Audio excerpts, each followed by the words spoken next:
All right, Captain Adam, Reel to Reel Outdoors. I want to talk to you a little bit about communication on the water. Everybody has a radio. You have to have one to be on Lake Michigan, any of the Great Lakes. But hardly anyone uses the radios anymore.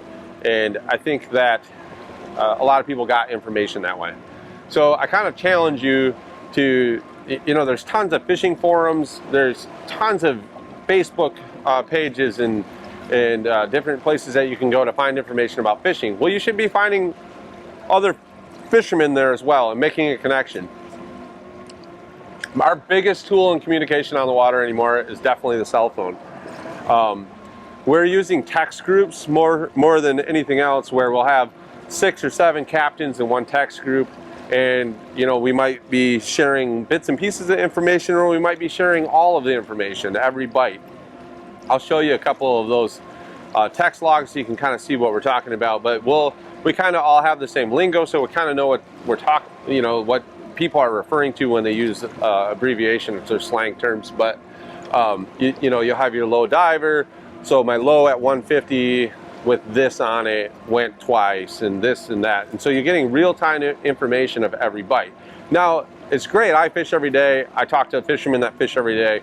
But if you don't fish every day, reach out to a charter captain or reach out to other fishermen that are fishing the same area you are and make an agreement to share information. Well, let's talk at the end of the trip, or let's talk every time we get a bite, or let's talk to each other at 8 in the morning.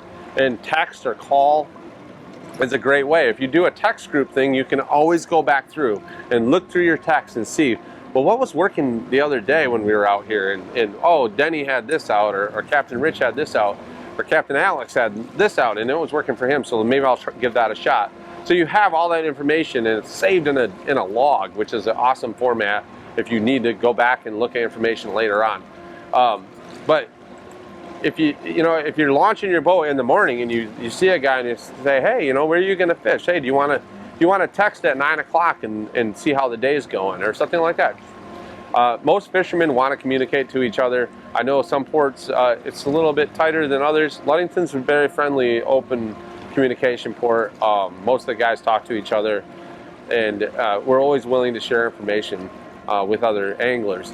That being said, there's a couple of things that you have to keep in consideration. If you're willing to give information, if you're willing to accept information from someone else, you got to give information back. So if you're in a text group and you're only reading the text and not giving any information, you come in with 8 fish and you never texted any of your bites all day, you're going to have to explain that to the people in your text group. So, if you want to play nice, it goes both ways.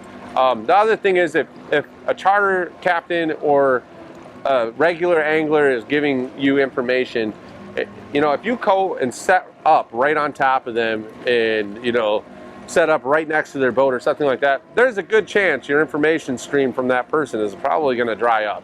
So make good choices about giving people room. There's really no reason to be closer than a quarter mile to anyone. So make good decisions in your setting up, make good decisions in your trolling in your areas where you're going. But share information with each other and everybody can catch more fish. So just my thought on the whole deal.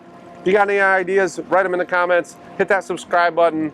Hit the bell if you want to be reminded next time I post a video. We got a bunch of more information coming to you, so stay tuned.